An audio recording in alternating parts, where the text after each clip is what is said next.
ওম শান্তি। আজ 30 নভেম্বর 2023-এর বাবার অমূল্য মধুর মহাবাক্য শুনব। আজকের মুরলিতে বাবা বাচ্চাদের স্মরণের প্রতি অ্যাটেনশন দেন। বাবা বলেন, বাচ্চারা তোমাদের নিরন্তর বাবার স্মরণে থাকতে হবে। বাবার স্মরণে থাকলেই খুশির পারদ ঊর্ধ্বে উঠবে। আবার বাবা খুব গুপ্ত রহস্য বলেন, যখন তুমি নিরাকার ঘরে যাবে, নিজের পরমধামে যাবে, তখন জ্ঞানের সংস্কার সমাপ্ত হয়ে যাবে, প্রালব্ধের সংস্কার থেকে যাবে। প্রালব্ধের আধারেই সত্যযুগ ত্রেতাযুগে ওই প্রালব্ধ পথ প্রাপ্ত করবে। সারা কল্পে জ্ঞানের সংস্কার আর থাকবে না। সঙ্গম যুগে আসতেই জ্ঞানসাগর বাবার কাছ থেকে যখনই জ্ঞানের সংস্কার প্রাপ্ত হতে থাকে, তো সেই জ্ঞানের সংস্কার ইমার্জ হতে থাকে। সেই জন্য বাবা বলেন, তোমাদের পুরুষার্থ করে পড়াশোনা করে প্রালব্ধ প্রাপ্ত করতে হবে। পুরুষার্থ করার সময় যেন ক্লান্তি না আসে। এখন শুনছি বাবার অমূল্য মধুর মহাবাক্য। মিঠে মিঠে বাচ্চে, তোমাদের রুহানি পান্ডা হয়ে যাত্রা করতে হবে ও করাতে হবে। স্মরণই হলো তোমাদের যাত্রা। স্মরণ করতে থাকো, তাহলে খুশির পারদ ঊর্ধ্বে থাকবে। প্রশ্ন, নিরাকারী দুনিয়ায় গেলেই কোন সংস্কারটি সমাপ্ত হয়ে যায় এবং কোন সংস্কারটি রয়ে যায়? উত্তর, সেখানে জ্ঞানের সংস্কার সমাপ্ত হয়ে যায়, প্রালব্ধের সংস্কার রয়ে যায়। যে সংস্কারগুলির আধারে তোমরা বাচ্চারা সত্যযুগে প্রালব্ধ ভোগ করো, সেখানে আবার পড়াশোনার বা পুরুষার্থের সংস্কার থাকে না। প্রালব্ধ প্রাপ্ত হয়ে গেলে তখন জ্ঞান অবলুপ্ত হয়ে যায়। গীত, রাতের পথিক ক্লান্ত হয়েও না। ওম শান্তি। এখানে সম্মুখে শিব ভগবানুবাচ রয়েছে। গীতায় দেখানো হয় শ্রীকৃষ্ণ ভগবানুবাচ, কিন্তু কৃষ্ণ তো সেই নাম রূপে সম্মুখে হতে পারবেন না। ইনি তো সম্মুখে বলেন, নিরাকার ভগবানুবাচ। কৃষ্ণ উবাচ বললে তো সাকার হয়ে যাবে। যারা বেদ শাস্ত্র ইত্যাদি পাঠ করে তারা এমন বলবে না যে ভগবানুবাচ, কারণ সাধু সন্ন্যাসী মহাত্মা ইত্যাদি সব সাকারে বসে আছে।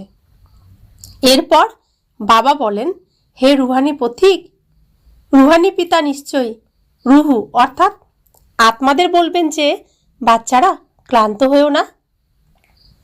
যাত্রায় যখন কেউ ক্লান্ত হয়ে যায় তো ফিরে আসে, সেটা হলো দৈহিক যাত্রা। বিভিন্ন মন্দিরে দৈহিক তীর্থযাত্রা করতে যাওয়া হয়। কেউ শিবের মন্দিরে যায়, সেখানে সব দৈহিক চিত্র রাখা থাকে ভক্তিমার্গের। এখানে সুপ্রিম রুহু বা সুপ্রিম আত্মা, পরমপিতা পরমাত্মা আত্মাদের বলেন যে, হে বাচ্চারা, এবারে একমাত্র আমার সঙ্গে বুদ্ধিযোগ লাগাও এবং জ্ঞানও প্রদান করেন। তীর্থস্থানে ব্রাহ্মণরা বসে কথা কীর্তন করে। তোমাদের তো একটি সত্যনারায়ণের কথা আছে, নর থেকে নারায়ণ হওয়ার। তোমরা জানো, প্রথমে সুইট হোম যাব, তারপরে বিষ্ণুপুরীতে আসব। এই সময় তোমরা আছো ব্রহ্মাপুরীতে, যাকে পিতৃগৃহ বলা হয়। তোমাদের কাছে কোনো গহনা ইত্যাদি কিছুই নেই, কারণ তোমরা আছো পিতৃগৃহে। তোমরা জানো, শ্বশুর গৃহে আমরা অসীম সুখের অধিকারী হব। এখানে কলিযুগী শ্বশুর গৃহে তো অসীম দুঃখ আছে। তোমাদের যেতে হবে ওই পারে সুখধামে। এখান থেকে ট্রান্সফার হতে হবে। বাবা সবাইকে চোখের পাতায় বসিয়ে নিয়ে যান। দেখানো হয়েছে কি না, কৃষ্ণের পিতা কৃষ্ণকে ঝুড়িতে বসিয়ে ওই পারে নিয়ে গেছে। সুতরাং ইনি অসীম জগতের পিতা। তোমাদের অর্থাৎ বাচ্চাদের ওই পারে শ্বশুর ঘরে নিয়ে যান। প্রথমে নিজের নিরাকারী ঘরে নিয়ে যাবেন, তারপরে শ্বশুর ঘরে পাঠিয়ে দেবেন। তখন সেখানে গিয়ে এইসব কথা, পিতার গৃহ শ্বশুর গৃহের কথা ভুলে যাবে। সেখানে পিতার গৃহের কথাও অর্থাৎ ব্রহ্মা বাবার এই পরিবারের কথাও মনে থাকবে না, আর শ্বশুর গৃহের কথাও ভুলে যাবে। সেটা হলো নিরাকারী পিতার গৃহ। সেখানে এই জ্ঞান বিস্তৃত হয়, নলেজের সংস্কার বেরিয়ে যায়, বাকি পড়ে থাকে প্রারব্ধের সংস্কার। তখন বাচ্চাদের অর্থাৎ তোমাদের কেবল প্রারব্ধই স্মরণে থাকে। প্রারব্ধ অনুসারে গিয়ে সুখের জন্ম নেবে, সুখধামে যেতে হবে। প্রারব্ধ প্রাপ্ত হলেই জ্ঞান শেষ। তোমরা জানো প্রারব্ধের সময় আবার সেই অ্যাক্ট চলবে, তোমাদের সংস্কার হয়ে যাবে প্রারব্ধের। এখন হলো পুরুষার্থের সংস্কার। এমন নয় পুরুষার্থ ও প্রারব্ধ দুয়ের সংস্কার সেখানে থাকবে না, সেখানে এই জ্ঞান থাকবে না। সুতরাং এ হলো তোমাদের আত্মিক অর্থাৎ রুহানি যাত্রা। তোমাদের চিফ পান্ডা হলেন বাবা। যদিও তোমরাও রুহানি পান্ডা হয়ে সবাইকে সঙ্গে করে নিয়ে যাও। তারা হলো দৈহিক পান্ডা, তোমরা হলে রুহানি পান্ডা। তারা অমরনাথে খুব ধুমধাম করে যায়, দলে দলে, বিশেষ করে অমরনাথে। বাবা দেখেছেন কত সাধু সন্ন্যাসীরা বাজনা ইত্যাদি সঙ্গে নিয়ে যায়, সঙ্গে ডাক্তারও নিয়ে যায়, কারণ সেখানে তখন খুব ঠান্ডার সময়। অনেকে অসুস্থ হয়ে পড়ে।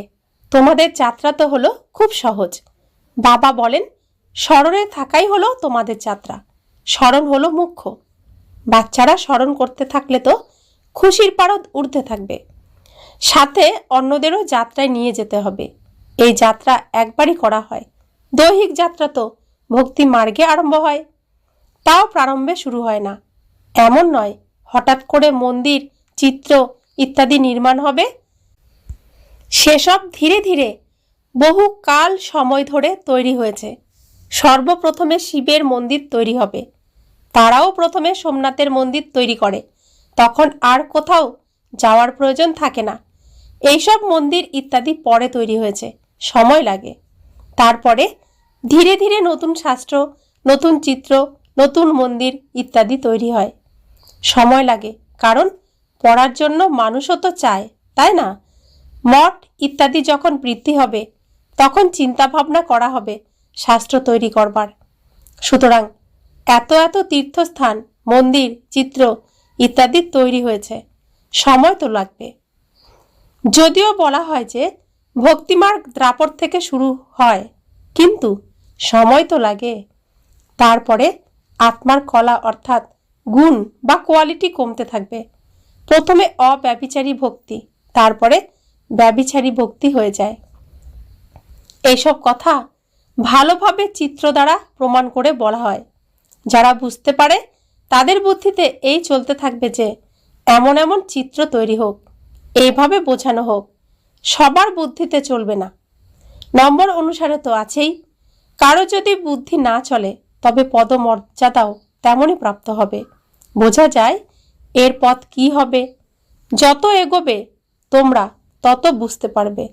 যখন যুদ্ধ ইত্যাদি লাগবে তখন প্র্যাকটিক্যালে দেখবে, তখন খুব দুঃখ হবে। সেই সময় তো এই রুহানি পড়া হবে না। যুদ্ধের সময় হাহাকার হবে, কিছুই শুনতে পারবে না। কি হবে তা জানা নেই। পার্টিশনের সময় কি হয়েছিল দেখেছিলে, তাই না? বিনাশের এই সময়টি খুব কঠিন। হ্যাঁ, সাক্ষাৎকার ইত্যাদি অনেক হবে, ফলে জানতে পারবে কত পড়া করেছে। খুব দুঃখ হবে এবং সাক্ষাৎকারও হবে। দেখো, পড়া ছেড়ে দিয়ে তোমাদের এই অবস্থা হয়েছে। ধর্মরাজ সাক্ষাৎকার না করিয়ে সাজা দেবেন কিভাবে? সব কিছু সাক্ষাৎকার করাবেন, তখন কিছুই করার থাকবে না। বলবে হায় আমার ভাগ্য, কিছু উপায় করার সময় তো চলে যাবে। তাই বাবা বলেন এখনই পুরুষার্থ কেন করো না তোমরা? সার্ভিস করলেই বাবার হৃদয়ে স্থান পাবে। বাবা বলেন অমুক বাচ্চারা ভালো সার্ভিস করে। মিলিটারিতে সৈনিক মারা গেলে তাদের আত্মীয় স্বজনের হাতে পুরস্কার তুলে দেওয়া হয়। এখানে তোমাদের পুরস্কার প্রদান করেন অসীম জগতের বাবা। বাবার কাছে 21 জন্মের জন্যে পুরস্কার প্রাপ্ত হয়। এই কথা তো প্রত্যেকের নিজের হৃদয়ে হাত রেখে জিজ্ঞাসা করা উচিত যে আমি কতখানি পড়াশোনা করি। ধারণা হয় না অর্থাৎ ভাগ্যে নেই। বলবে কর্ম এমন করেছি। খুব খারাপ কর্ম যারা করে তারা কিছুই প্রাপ্ত করতে পারবে না। বাবা বোঝান মিষ্টি বাচ্চারা, তোমাদের এই আত্মিক যাত্রায় নিজের সঙ্গী সাথীদের সঙ্গে আনতে হবে। তোমাদের কর্তব্য হলো প্রত্যেককে এই যাত্রার কথা জানানো। বলো আমাদের এ হলো আত্মিক যাত্রা, ওটা হলো দৈহিক যাত্রা। দেখানো হয় যে রেঙ্গুনের দিকে একটি ছমছম পুকুর আছে, যেখানে স্নান করলে পরি হয়ে যায়। কিন্তু কেউ পরি ইত্যাদি তো হয় না। এ হলো জ্ঞান স্নান করার কথা, যার দ্বারা তোমরা বহিস্থের বিবি অর্থাৎ স্বর্গের পরি হয়ে যাও এবং জ্ঞান যোগ বলের দ্বারা বৈকুণ্ঠে আসা যাওয়া তো তোমাদের জন্য কমন ব্যাপার। তোমাদের বাধা দেওয়া হয়, ক্ষণে ক্ষণে ধ্যানে অর্থাৎ ট্রান্সে যেও না, অভ্যাস হয়ে যাবে। সুতরাং এ হলো জ্ঞানের মান সরোবর। পরমপিতা পরমাত্মা এসে এই মনুষ্য তনের দ্বারা জ্ঞান প্রদান করেন, তাই মান সরোবর বলা হয়। মান সরোবর শব্দটি সাগর থেকে বের হয়েছে। জ্ঞান সাগরে স্নান করা তো ভালো কথা। স্বর্গের রানীকে মহারানী বলা হয়। বাবা বলবেন যে তোমরাও স্বর্গের মালিক হও। বাচ্চাদের প্রতি স্নেহ থাকে, সকলের জন্যে দয়া অনুভব হয়, সাধু সন্ন্যাসীদের জন্যেও দয়া অনুভব হয়। এই কথা তো গীতায়ও লেখা আছে যে সাধুদেরও উদ্ধার করা হয়, উদ্ধার হয় জ্ঞান যোগের দ্বারা। বাচ্চারা, তোমাদের মধ্যে বোঝানোর উৎসাহ চাই। বলো তোমরা সব কিছুই জানো, কিন্তু সেসব হলো ঘোল, ঘোলের সমান। বাকি মাখন যিনি খাওয়ান তার কথা তোমরা জানো না। বাবা কত ভালো করে বোঝান, কিন্তু এই কথা কারো বুদ্ধিতে ঢুকলে তো ভালো, তাই না? বাবার পরিচয় পেলে মানুষ হিরে সম হয়ে যায়, না জানলে কড়ি সম থাকে, একেবারে পতিত হয়। বাবাকে জানলেই পবিত্র হয়। পতিত দুনিয়ায় কেউ পবিত্র হতে পারে না। অতএব এ মহারথী বাচ্চারা আছে, তারা ভালোভাবে বোঝাতে পারবে। অনেক ব্রহ্মাকুমার কুমারীরা আছে। প্রজাপিতা ব্রহ্মার নামটিও বিখ্যাত। প্রজাপিতা ব্রহ্মার এই হলো মুখ বংশী সন্তান। ব্রহ্মাকেই 100 ভুজা 1000 ভুজা দেখানো হয়। এই কথাও বোঝানো হয় যে এত ভুজা হতে পারে না। যদিও ব্রহ্মা হলেন বহু সন্তানের পিতা, তাহলে ব্রহ্মা কার সন্তান? ওনারও পিতা আছেন, তাই না? ব্রহ্মা হলেন শিব বাবার সন্তান। এনার পিতা আর কে হতে পারে? কোনো মানুষ তো হতে পারবেন না। ব্রহ্মা, বিষ্ণু, শঙ্কর হলেন সূক্ষ্ম লোকবাসী, এমন গায়ন হয়। তারা তো এখানে আসতে পারবেন না। প্রজাপিতা ব্রহ্মা অবশ্যই এখানেই হবেন। সূক্ষ্ম বতনে তো প্রজা রচনা করবেন না। সুতরাং পরমপিতা পরমাত্মা এসে এই ব্রহ্মা মুখ দ্বারা শক্তি সেনা রচনা করেন। সর্বপ্রথমে পরিচয় দিতে হবে আমরা হলাম ব্রহ্মা মুখ বংশী। তোমরাও ব্রহ্মার সন্তান কি না? প্রজাপিতা ব্রহ্মা হলেন সকলের পিতা। তারপরে তার থেকে আরও বংশ বিস্তার হয়, নাম পরিবর্তন হয়। এখন তোমরা হলে ব্রাহ্মণ। প্র্যাকটিক্যালে দেখো প্রজাপিতা ব্রহ্মার কত সন্তান আছে। সন্তান নিশ্চয়ই উত্তরাধিকার প্রাপ্ত করবে। ব্রহ্মার কাছে কোনো প্রপার্টি নেই, প্রপার্টি আছে শিব বাবার কাছে। Brahma care of Shiva. দেহদের বাবার কাছেই উত্তরাধিকার প্রাপ্ত হয়। ব্রহ্মা দ্বারা শিব বাবা বসে পড়ান। আমরা দাদুর কাছে উত্তরাধিকার প্রাপ্ত করি। বাবা বোঝান তো ভালোভাবে, কিন্তু যোগ নেই। নিয়ম অনুযায়ী না চললে বাবা কি করতে পারেন? বাবা বলেন তাদের ভাগ্য। যদি বাবাকে জিজ্ঞাসা করা হয় তবে বাবা বলতে পারেন এই অবস্থায় তোমাদের কি পদ মর্যাদা প্রাপ্ত হবে। নিজের মনও সায় দেয় যে আমি কতটা সার্ভিস করি, শ্রীমত অনুযায়ী কতখানি চলি। শ্রীমত বলে মন মনা ভব। সবাইকে বাবারও অবিনাশী উত্তরাধিকারের পরিচয় দিতে থাকি, ঢাক বাজাতে থাকি।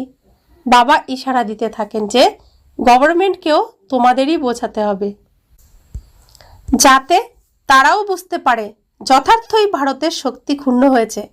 পরমপিতা পরমাত্মা সর্বশক্তিমানের সঙ্গে যোগ নেই, তার সঙ্গে যোগযুক্ত হয়ে তোমরা একেবারে বিশ্বের মালিক হও। মায়াকে তোমরা পরাজিত করো। গৃহস্থ ব্যবহারে থেকে তোমাদের মায়াকে পরাজিত করতে হবে। আমাদের সাহায্য করেন বাবা। অনেক বোঝানো হয়, ধারণা করা উচিত। বাবা বুঝিয়েছেন ধন অর্থাৎ জ্ঞান ধন দিলেও শেষ হবে না। সার্ভিস করলে তবেই বাবা হৃদয়ে বসতে পারবে, তা না হলে অসম্ভব। এর মানে এই নয় যে বাবা ভালোবাসেন না। বাবা সার্ভিসেবলকে ভালোবাসেন। পরিশ্রম করা উচিত। সবাইকে যাত্রা করার উপযুক্ত করতে হবে। মন মনা ভব। এই হলো রুহানি যাত্রা। আমাকে স্মরণ করো, তাহলে তোমরা আমার কাছে আসতে পারবে। শিবপুরীতে এসে তারপরে বিষ্ণুপুরীতে চলে যাবে। এইসব কথা কেবল তোমরা বাচ্চারাই জানো, আর কেউ মনমনা ভাবের অর্থ বোঝে না। যদিও পরে তো সবাই বাবা মহামন্ত্র দেন, আমাকে স্মরণ করো, তো তোমরা বিকর্মজিৎ হয়ে যাবে। अच्छा, मीठे मीठे सिखिला दे बच्चों प्रति माता पिता बाप दादा का याद प्यार और गुड मॉर्निंग। रूहानी बाप की रूहानी बच्चों को नमस्ते। हम रूहानी बच्चों की रूहानी माता पिता बाप दादा को याद प्यार गुड मॉर्निंग और नमस्ते नमस्ते नमस्ते। शुक्रिया बाबा, शुक्रिया बाबा, शुक्रिया। ধারণার জন্য মুখ্য সার। 1, জ্ঞান স্নান করতে হবে, ভালোবেসে সার্ভিস করে বাবার হৃদয় আসনে বসতে হবে, পুরুষার্থের সময় উদাসীন হবে না। 2, বাবার চোখের পলকে বসে কলিযুগী দুঃখধাম থেকে সুখধামে যেতে হবে, তাই নিজের সর্বস্ব ট্রান্সফার করতে হবে। বরদান, জীবনের দিব্যগুণ সমন্বিত ফুলের বাগানের অর্থাৎ ফুলবাড়ি দ্বারা অবস্থাপন্ন অবস্থার অনুভবকারী এভার হ্যাপি ভব। সদা অবস্থাপন্ন অর্থাৎ ভরপুর সম্পন্ন। পূর্বে কাঁটার জঙ্গলে ছিল জীবন, এখন পুষ্পময় অবস্থাপন্নতায় এসে গেছ। জীবনের সামনে সর্বদা এখন দিব্য গুণগুলির সুন্দর বাগান। সেই জন্য এখন যারাই তোমাদের সম্পর্কে আসবে তাদের কাছেও ফুলের সুরভিত আসতে থাকবে, আর তোমাদের সুসম্পন্নতা দেখে তারাও খুশি হয়ে যাবে, শক্তির অনুভব করবে। সুসম্পন্নতা অন্যদেরকেও শক্তিশালী বানায় আর খুশিতে নিয়ে আসে। সেজন্য তোমরা বলে থাকো যে আমরা হলাম এবার হ্যাপি। স্লোগান, মাস্টার সর্বশক্তিমান সে যে মায়ার বুদবুদগুলিতে ভীত হওয়ার পরিবর্তে সেগুলিকে নিয়ে খেলা করে। ওম শান্তি।